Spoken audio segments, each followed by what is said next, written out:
Hello friends, কেমন আছো সবাই? আশা করি সবাই ভালো আছো। তো ফ্রেন্ডস, আজকে আমি বানাবো মুসুর ডালের বড়া করে আলু দিয়ে গ্রেভি। তো আমি মুসুর ডালের বড়া দিয়ে আলু দিয়ে গ্রেভি কিভাবে করি তা আপনাদের সাথে শেয়ার করছি। তো প্রথম ডালগুলোকে আমি গ্রাইন্ডারে দিয়ে পেস্ট করে নেব। সাথে দিয়ে দিলাম একটা কাঁচা লঙ্কা। এই যে পেস্ট হয়ে গেছে, এখন আমি পেস্টটাকে বাটির মধ্যে ঢেলে নেব।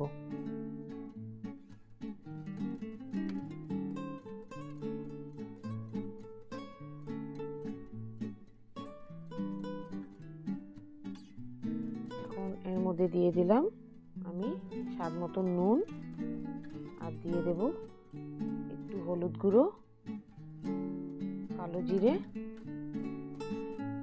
পেঁয়াজ কুচি দিয়ে এটাকে ভালো করে আমি মিশিয়ে নেব।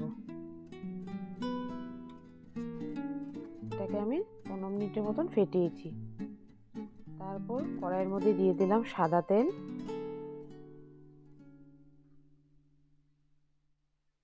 দিয়ে চামচ দিয়েই আমি পেস্টটাকে দিয়ে দেব তেলে। এইভাবে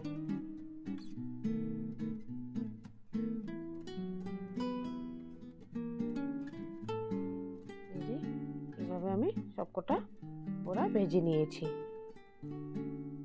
এখন সেম ওই তেলের মধ্যে আমি দিয়ে দেব একটু গরম মশলা, দিয়ে দেব কেটে রাখা আলুগুলোকে।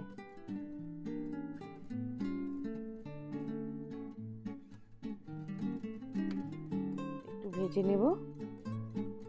তো দিয়ে দিলাম এই জন্য নুন আর হলুদ গুঁড়ো, দিয়ে এটাকে একটু লাল লাল করে ভেজে নেব। এই যে ভাজা হয়ে গেছে, এখন দিয়ে দেব আমি এর মধ্যে পেঁয়াজের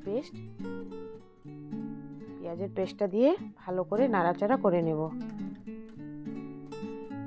তারপর দিয়ে দেব আদা রসুন বাটা আর চিরা কাঁচা লঙ্কা দিয়ে ভালো করে ভেজে নেব। কাঁচা গন্ধটা যাওয়ার পর দিয়ে দেব আমি পেস্ট করা টমেটোটা দিয়েও ভালো করে নাড়িয়ে নেব। ভালো করে ভাজা হয়ে গেলে তারপর দেব আমি মশলা বলতে কি, যেটা আমরা রেগুলার ইউজ করি, জিরে গুঁড়ো, হলুদ গুঁড়ো, ধনা গুঁড়ো, এইসবই দিয়ে ভালো করে মিলিয়ে নেব। একটু জল দিয়ে দেব, না হলে লেগে যাবে।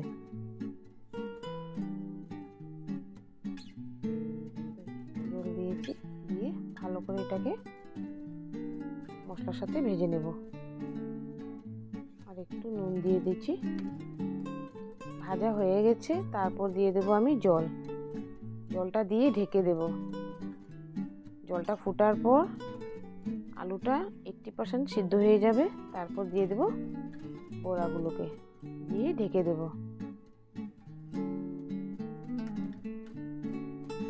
এই যে আমার হয়ে গেছে, আলু সিদ্ধ ভালোভাবে হয়ে গেছে। তো আমার রান্নাটা হয়ে গেছে কমপ্লিট। আমি এখন এটাকে উপর থেকে একটু গরম মশলা ছিটিয়ে দেব, দিয়ে আমি এটাকে নামিয়ে নেব। এই যে হয়ে গেছে নামানো। তো ফ্রেন্ডস, আমার ভিডিওটা ভালো লেগে থাকলে like, comment, share and subscribe করে দেবেন। ধন্যবাদ।